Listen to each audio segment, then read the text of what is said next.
talked a lot this season about kind of going one game at a time, but is there a little bit of this game being a little more fulfilling, given that UNLV took 2 games from you guys last year, and then what happened 2 weeks ago? Well, not necessarily, not really. I mean, that was a disappointing loss, but I think for us at this point, every game for us is critical down the stretch in terms of the things that we want to do overall for a program.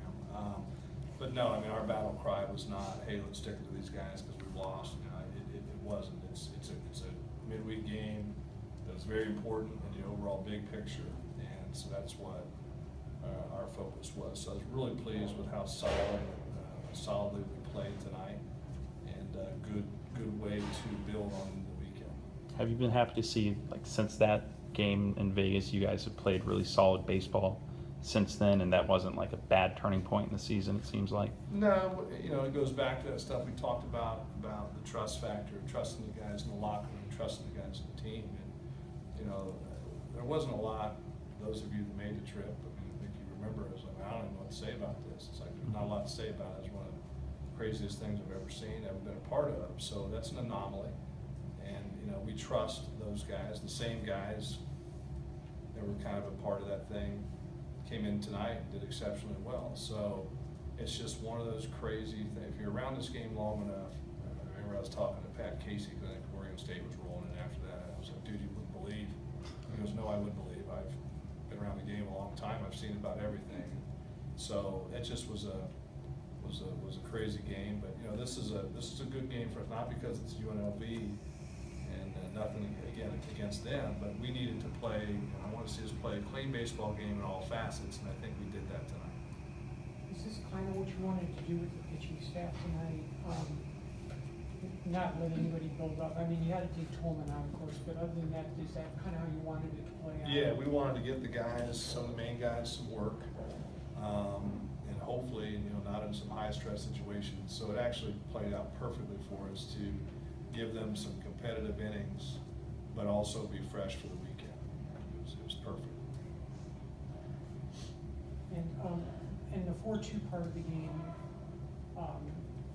I thought your team did a good job then adding on, you know, in the 6th, but then they kept adding on after that to kind of make sure that what happened 2 weeks ago wasn't going to happen. Yeah, and that has to happen. I mean, you know, the thing is strive for, and you may not always score, but you don't want to give at bats away. And I think, you know, we talked about that as a teaching point the last game, and quite frankly, Sunday's game, even at Utah, was like, don't ever give it a bat away, because you don't know.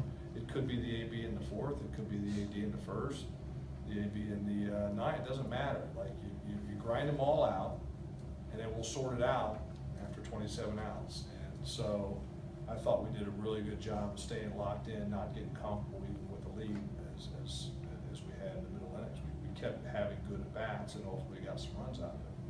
It seems like every time Malik is at the plate, there's guys on. Did it take time for his approach to evolve to understand how to hit in those big situations? No, because that's what he is. I mean, that's why we moved him there, because his approach doesn't change. I mean, he gives you a good at bat, you know, the majority of the time, easily the majority of the time. And so the thought, you got guys that are going to get on base. So we don't need the home run. We don't need the gapper.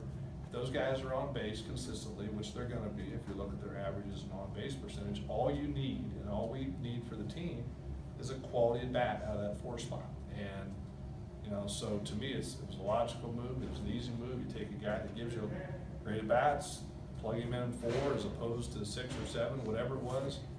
And if he does that and doesn't change, he's going to drive guys in, which is what he's been doing.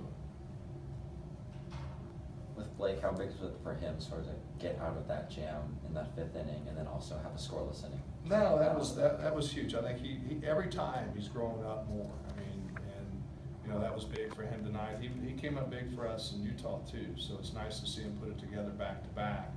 And albeit he's still a youngster out there, but every time he can do that, it's just one more notch that he can add. And I think the more comfortable he gets as he continues to develop even some of his secondary stuff, he's going to be more of a weapon for us.